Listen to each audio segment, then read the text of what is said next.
ரொம்ப ரொம்ப கவலை ஆயிடுச்சு. விஜயகாந்த் சார் எங்களை விட்டுட்டு போயிட்டு. What a great man.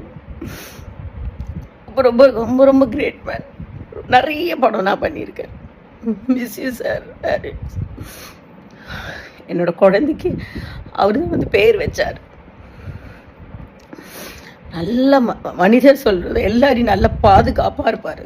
எல்லாரும் நல்லா இருக்கணும், எல்லாரும் எல்லாரும் நல்லா சாப்பிடணும், சந்தோஷமாக இருக்கணும், யாரையுமே திட்டக்கூடாது. அப்படி இருக்கிற ஒருத்தர் கடவுளையும் எப்படி ஒரு பனிஷ்மெண்ட் கொடுத்தாருன்னு தெரியும். அப்போது ஒருத்தர் ஒரு டெத்துக்கு ஐவிசசி சார் இறந்த நாள் போயிருந்தேன்.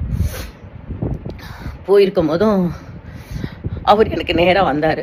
நேராக வந்துட்டு நான் இழைச்சது பார்த்துட்டு உடனே எனக்கு ஃபோன் பண்ணி கேட்டார், என்ன உடம்பு சரியில்லைன்னு. இல்லை சார், நான் இழைக்கிறதுக்காக உடம்பு பார்த்துங்க மாஸ்டர், ப்ளீஸ் மாஸ்டர். அவர் எனக்கு சொன்னது மறக்கவே மாட்டேன் வாழ்க்கையில்.